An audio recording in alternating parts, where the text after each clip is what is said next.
Shalom peuple de Dieu, que l'Éternel Dieu vous bénisse. Je sais que vous êtes nombreux à suivre cet enseignement de ce soir dans notre émission en direct ce soir.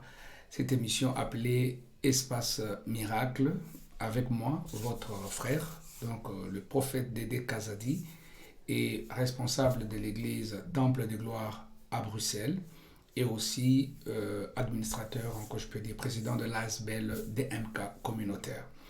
Alors, je vous souhaite vraiment bienvenue pendant ces moments de l'enseignement. Comme vous le savez très bien, nous tendons petit à petit vers la clôture de cette année, l'année 2020. Cette année a été une année, bon, je conjugue déjà cette année dans le passé, mais certes, il y a encore quelques jours. Mais je dirais que cette année, vraiment une année difficile. Croyez-moi, très difficile. Beaucoup de familles ont perdu un membre, un ami, un associé, un collègue, à cause de la réalité qui sévit avec la maladie, cette pandémie Covid-19. Alors, nous luttons, bien-aimés dans le Seigneur, par la grâce de Dieu et par les prières, pour que cette année se termine plus vite et que la solution aussi à tous les problèmes arrive aussi plus vite. Notre Dieu, le Dieu en qui nous faisons confiance, ton Dieu, Jésus-Christ de Nazareth, est capable de solutionner, de résoudre cette équation, cette situation difficile. Mais il a besoin que nous, humains que nous sommes, que nous puissions nous tenir debout, la main dans la main, et travailler ensemble pour gagner ou remporter la victoire face à cet esprit diabolique qui tourmente le monde entier. Aujourd'hui, je vais vous parler de l'importance des données, l'importance d'offrir, l'importance de venir dans la présence de Dieu avec votre sémence. On ne clôture jamais une année comme ça sans venir à Dieu avec une action de grâce. Certains vont se poser des questions, mais prophète, pourquoi est-ce que tu parles de ça? Ou encore, comme nous savons très bien, il y a des pays, il y a mes enfants qui habitent dans certains pays où quand on parle de tout ce qui est offrir à Dieu, donner à Dieu, c'est considéré comme un tabou, c'est considéré comme quelque chose dont on ne dit pas. Mais alors que quand nous observons très bien, la plupart d'entre nous, lorsque nous sommes dans la présence de Dieu, nous ne faisons que demander. Vous verrez, parcourez des églises, regardez les intercesseurs, ou bien observez-vous vous-même et regardez ce que vous êtes en train de faire. Souvent quand vous priez, dans la plupart du temps, nous ne conjuguons qu'un seul verbe qui est le verbe demander. Seigneur, donne-moi ta gloire. Seigneur, donne-moi la protection. Seigneur, donne-moi la vie. Seigneur, donne-moi le succès. Seigneur, donne-moi, donne-moi, donne-moi. Ça veut dire que le verbe demander, tout le temps, nous l'exprimons dans nos prières. Mais alors que quand Dieu donne, le Seigneur donne sur base des principes. Tu peux prier du matin au soir, mais si tu n'es pas dans le principe de Dieu, il t'est difficile d'expérimenter l'amour et la faveur de Christ. Pourquoi je parle de la force, bien aimé dans le Seigneur, d'une offrande? Même le matin, quand nous faisons des prières matinales, surtout le matin qui vient de passer, j'avais parlé de le fait d'offrir son corps comme un sacrifice vivant et agréable à l'Éternel. Ça veut dire que même notre Dieu, dans sa dimension de Dieu, il a besoin que nous soyons nous-mêmes déjà une offrande. Ça veut dire que ton corps, ton temps, ton énergie, tout ce que tu es, doit déjà constituer une offrande pour l'Éternel. Et il n'y a que par ces moyens-là, par cette façon de faire-là, qu'on peut, au fait, en réalité, bouger, au fait, la porte du ciel. Bien aimé, que personne ne te trompe. Regarde les commencements même de la création. Il est écrit clairement que dans le commencement du livre de Genèse, lorsque Adam et Ève ont commis un péché, ils se sont retrouvés sans vêtements. Et le Seigneur parcourait l'Éden comme d'habitude et il a posé la question, Adam, où es-tu? Il a dit clairement, je me cache. Pourquoi tu te caches? Parce que je suis nu. Et pour les habiller, la Bible montre clairement qu'il les a vêtus des peaux d'animal. Ça veut dire que le Seigneur a sacrifié un animal, a donné en offrande un animal et a couvert la honte d'Adam et d'Ève. Ça veut dire que depuis le commencement, la protection, quelque part la justification, ou encore le fait que les déshonneurs qui étaient à Adam et Ève, quelque part a été soigné ou encore couvert ou encore résolu grâce à cet habillement qui était la peau de l'animal. Eh bien, il y a eu un animal qui a été immolé et sacrifié. Cela a révélé déjà le sacrifice de Jésus. Et quand nous allons plus loin, la Bible dit, car Dieu a tant aimé le monde qu'il a donné son Fils unique, Jésus-Christ bien sûr, afin que celui-ci puisse mourir pour nous et que quiconque croit en lui ne périsse point, mais qu'il ait la vie éternelle. Vous verrez que même l'obtention du salut, même la présence ou l'existence du salut relève au fait d'une offrande. Ça veut dire que Dieu a offert un sacrifice important, un sacrifice d'une grande valeur qui était son sang, qui était son Fils unique, Jésus-Christ de Nazareth. Vous savez, quand on dit fils de quelqu'un, on veut dire le sang de la personne, ça veut dire la vie de la personne. Le Seigneur a donné Christ en offrande pour que nous soyons sauvés. Bien aimé, pour sauver, il faut apprendre à faire. Pour guérir, il faut apprendre à faire. Pour délivrer, il faut apprendre à faire. C'est important. Regardez le parcours de Jésus-Christ.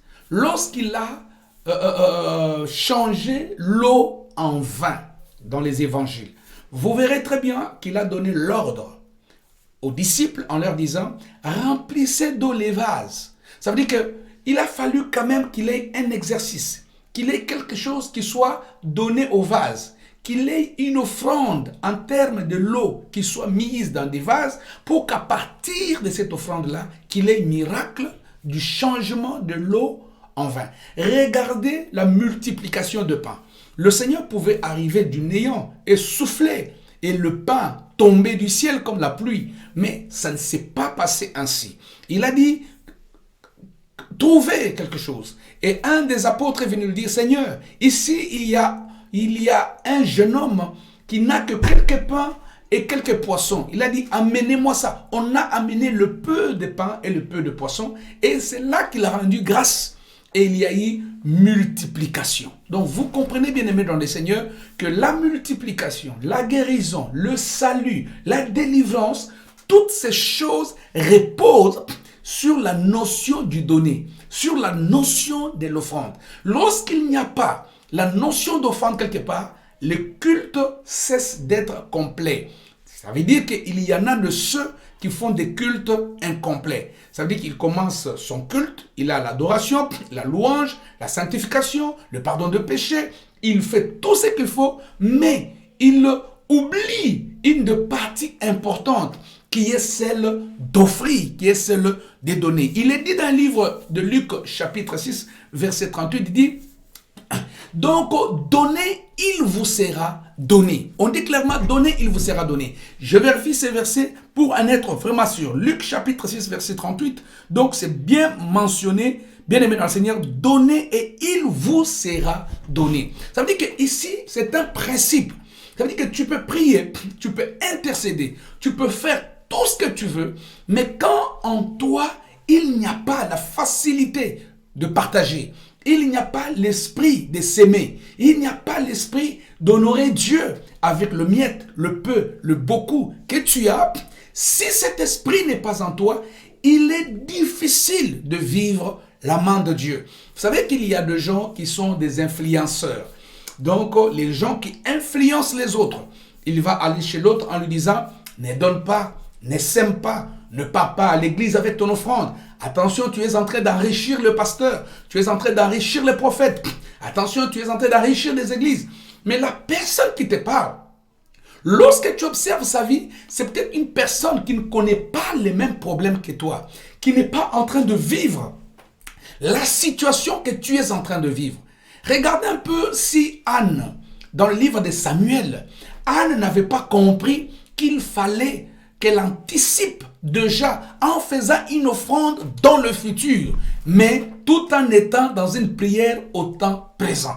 Ça veut dire que Anne était dans le temps présent, mais Anne a offert déjà dans le futur. Anne dit ceci: si le Seigneur me donne un fils, ce fils-là, je l'offrirai à Dieu. Ce fils-là résidera dans le temple. Il vivra dans le temple. Je le retournerai au Seigneur. Et là, le Seigneur a exaucé Anne. Pas seulement parce que Anne avait jeûné, mais Dieu a exaucé Anne parce qu'elle avait jeûné et elle avait fait son vœu et elle a tenu à ces vœux-là, à l'accomplissement de ces vœux-là. Et le Seigneur a accompli un miracle. Vous vous souvenez de l'histoire de Anne, qu'elle était en face d'une rivale qui s'appelait Pénina, qui elle avait carrément les dons de mettre au monde sans problème. Mais Anne avait des difficultés de concevoir, avait des difficultés de maintenir une grossesse pendant 9 mois.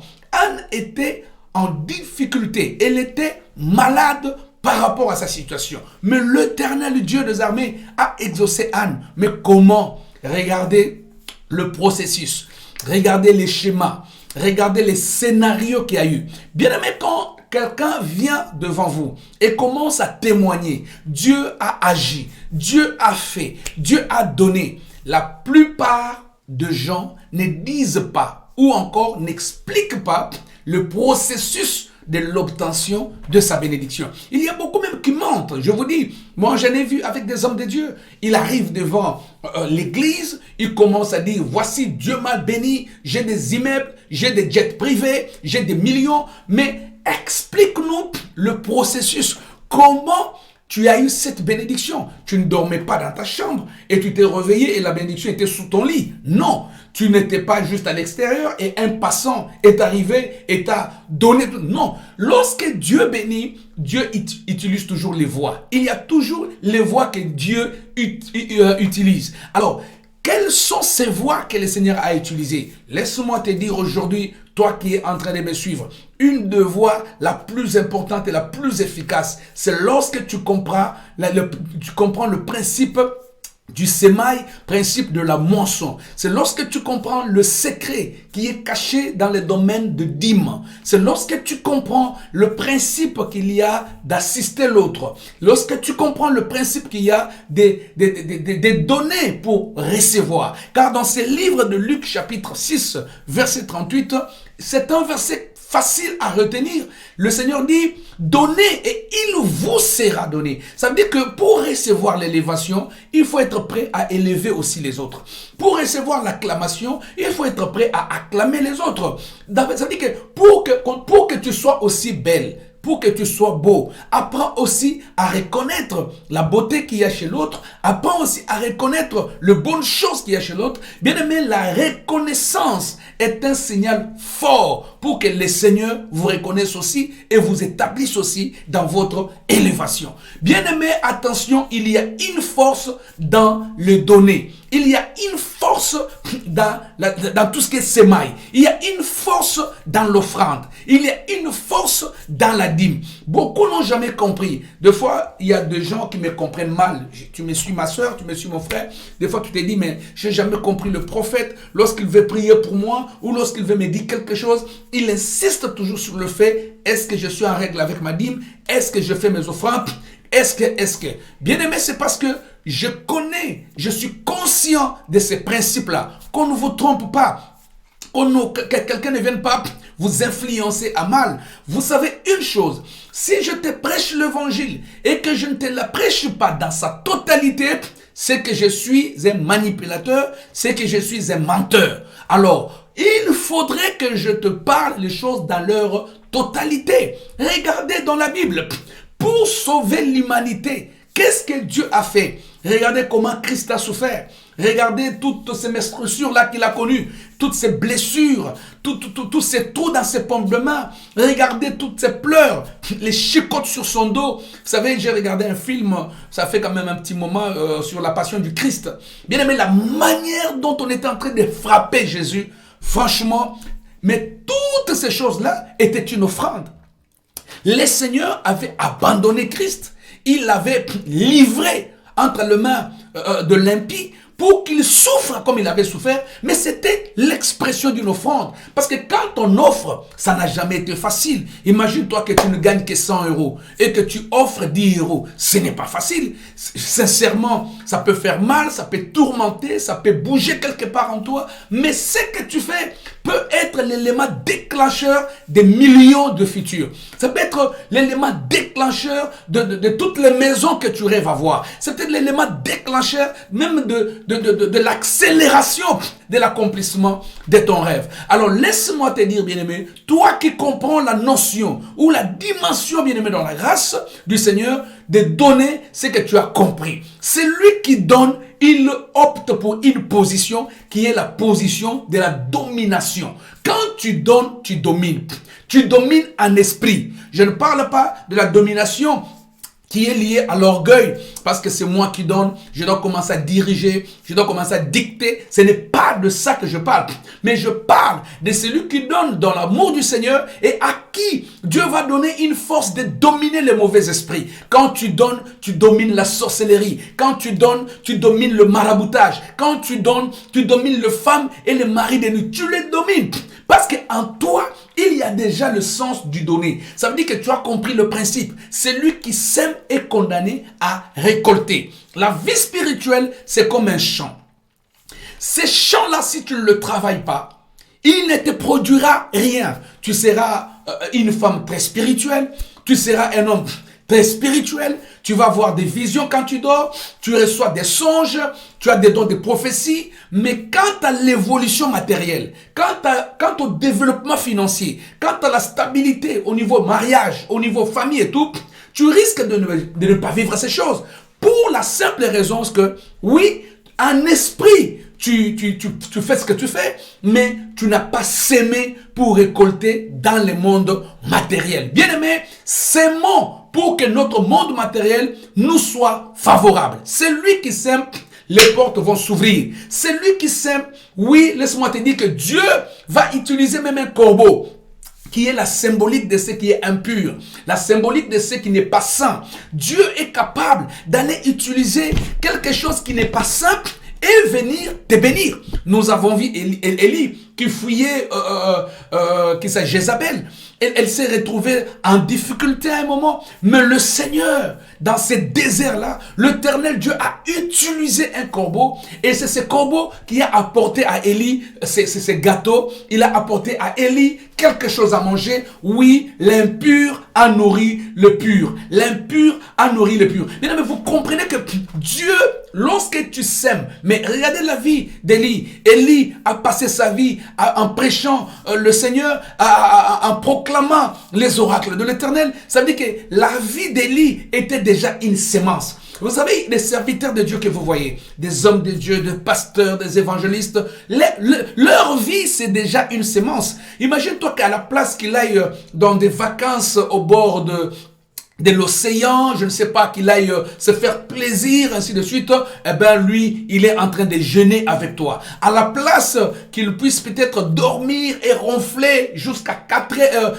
à 11 heures du matin, comme le font certains d'entre nous, mais lui, il se réveille à 5 heures et il commence déjà à prier pour toi pendant que toi tu dors. Ça veut dire que les gens qui sèment leur temps, ils sont en train de donner. Ils font des offrandes. Chaque jour ici, il y a des hommes de Dieu qui font des offrandes. Des prophètes qui font des offrandes. Des évangélistes qui font des offrandes. Ils offrent même leur famille. Tu verras que des fois, le temps de s'asseoir avec sa famille, parler, faire des voyages, circuler, les pasteurs n'en a plus. Pourquoi? Parce que sa vie est déjà sémée. Sa vie est déjà donnée. Il a fait de sa vie un don pour l'autre.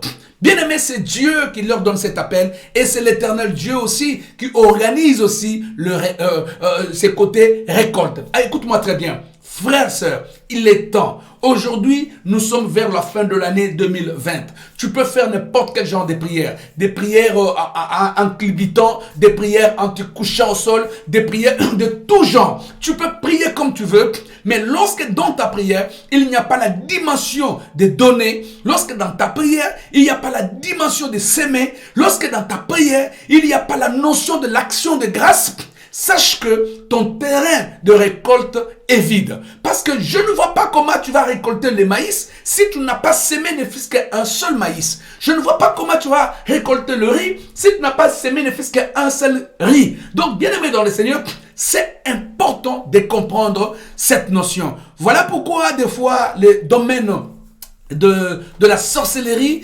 aveugle beaucoup de gens. Lorsque le diable ne veut pas que tu sois béni, il va éloigner ta pensée de cette analyse. Il va venir aveugler ta pensée en te montrant des choses viles. Oui, tu peux t'acheter l'avion, tu peux t'acheter la plus belle voiture, tu peux t'acheter la plus belle maison. Il va te montrer tout ça comme si tu étais éternel sur terre. Alors que sur terre, nous ne sommes que de passagers. J'ai vu des gens construire des villas, mais n'ont même pas eu l'occasion d'y passer une seule nuit. Ça veut dire qu'il a construit des villas, mais une fois dans un avion, il décolle dans un point, il décolle d'un point X pour aller à un point Y, et entre le point X et Y, il y a crash et il meurt. Ça veut dire qu'il a construit, il a bâti, il a fait tout ce qu'il faut faire, mais lui-même n'a pas habité à ces endroits. Voilà pourquoi la Bible parle de vanité, de vanité. Nous sommes appelés à obéir à Dieu, à faire la volonté de Dieu pour l'ouverture de notre famille. Ton mariage qui doit être stable. Aujourd'hui, tu es déjà peut-être à plus de 2 mariages, mais il y a toujours cette instabilité, il y a toujours cette imprécision, il y a toujours des choses qui ne sont pas assez claires. Mais oui, apprends à s'aimer pour ton mariage, apprends à donner pour ton mariage. On ne donne pas qu'à l'église, on ne donne pas qu'au prophète, mais on peut donner à la veuve, on peut donner à l'orphelin, on peut donner à une association. Mais attention, si tu donnes à l'association, est-ce que l'association a la main pour prier pour toi?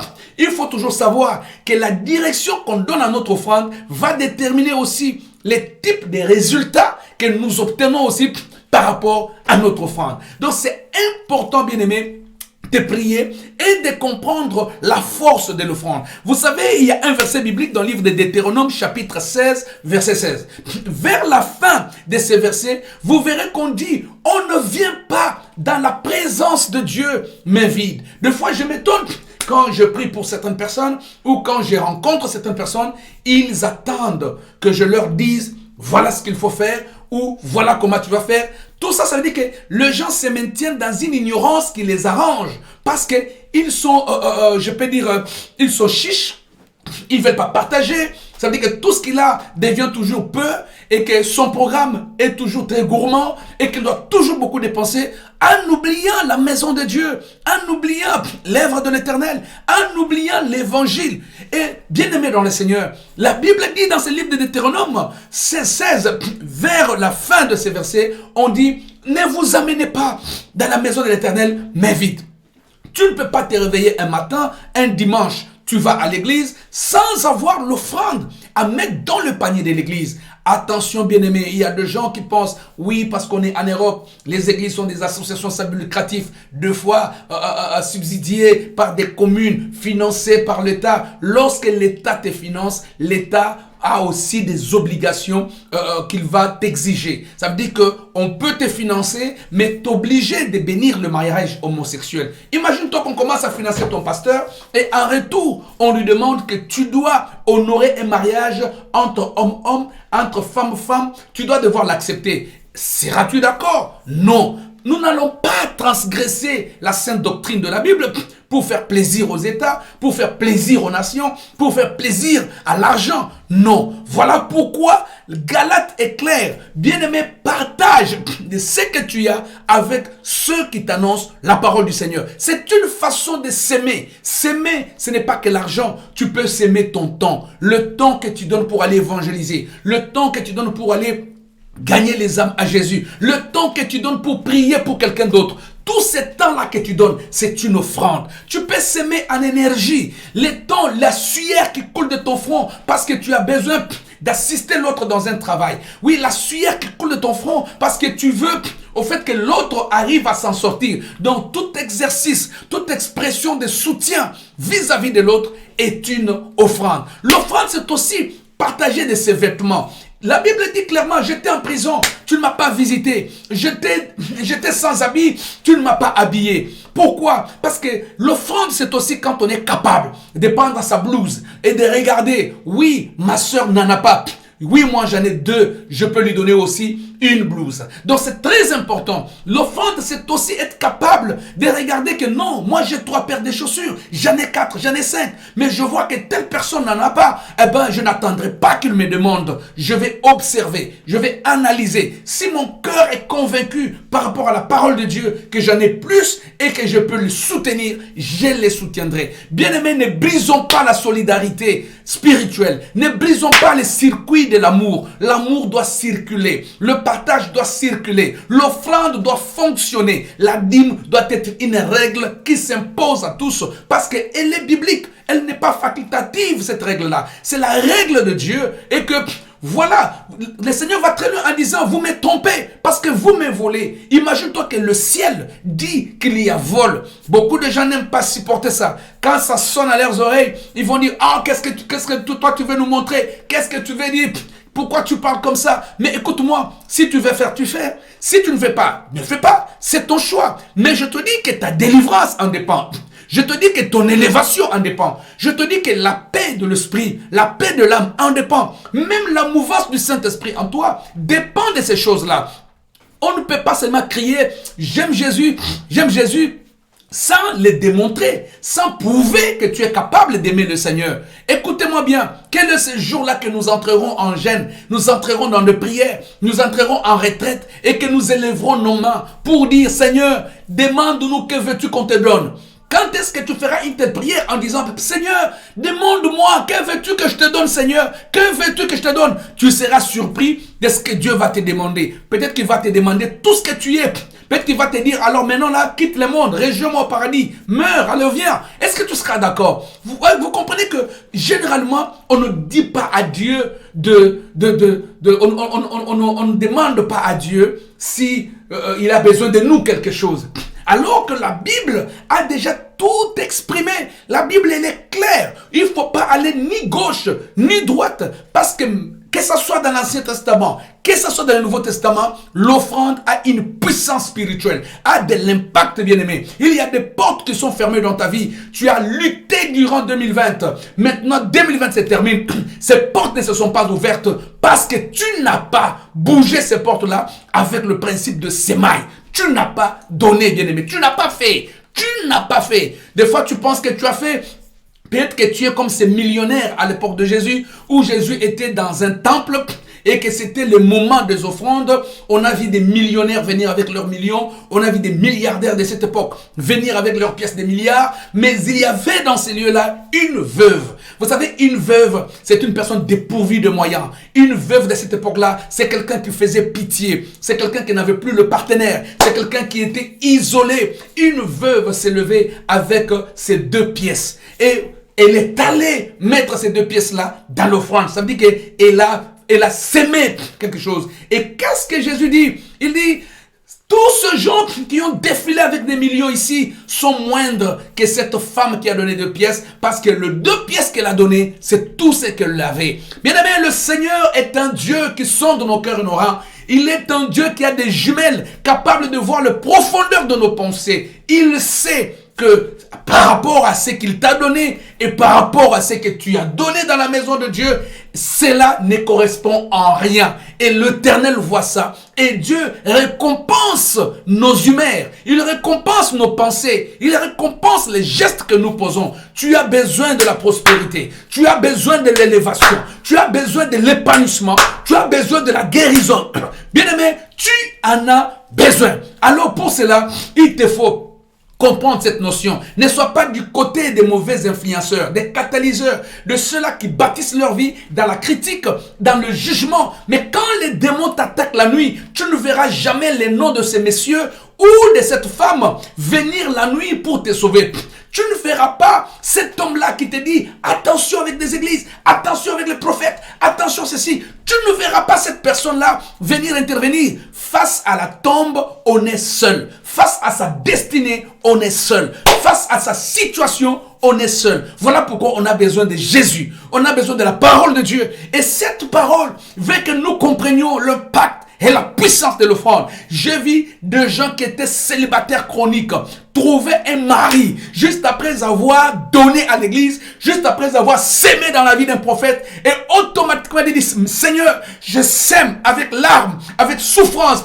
Yahweh, dans 3 mois, fais-moi une surprise. Et au bout de 3 mois, un rendez-vous, une rencontre, et les choses changent. Je vis bien aimé dans le Seigneur de personnes qui ont été endettées jusqu'à là, endettés complètement, surendettés, soumis même à des mesures des huissiers. Mais ces gens-là priaient l'Éternel, s'aimaient dans la maison de Dieu, et je vis Dieu résoudre leurs problèmes. Comme un couple qui était dans des regroupements collectifs de dettes, ils étaient coincés, ils n'arrivaient plus à vivre, ils étaient prêts à divorcer à cause des pressions de dettes, pression. Bien-aimés, ils sont venus une fois au bureau, ils ont sémé. Ils n'avaient pas sémé ni des milliards, ni quoi. Ils avaient sémé, ils ont apporté 200 euros. Ils ont sémé. Prophète, nous sémons dans ta vie de 100 euros. Je les ai mis à genoux. On a prié sérieusement. Bien aimé, vous savez quoi? Le juge les a convoqués. Arrivé là-bas, on avait effacé toutes les dettes avant le délai. On a tout. On les a remis à zéro et ils avaient accès de nouveau à la banque. Et ils sont allés même prendre.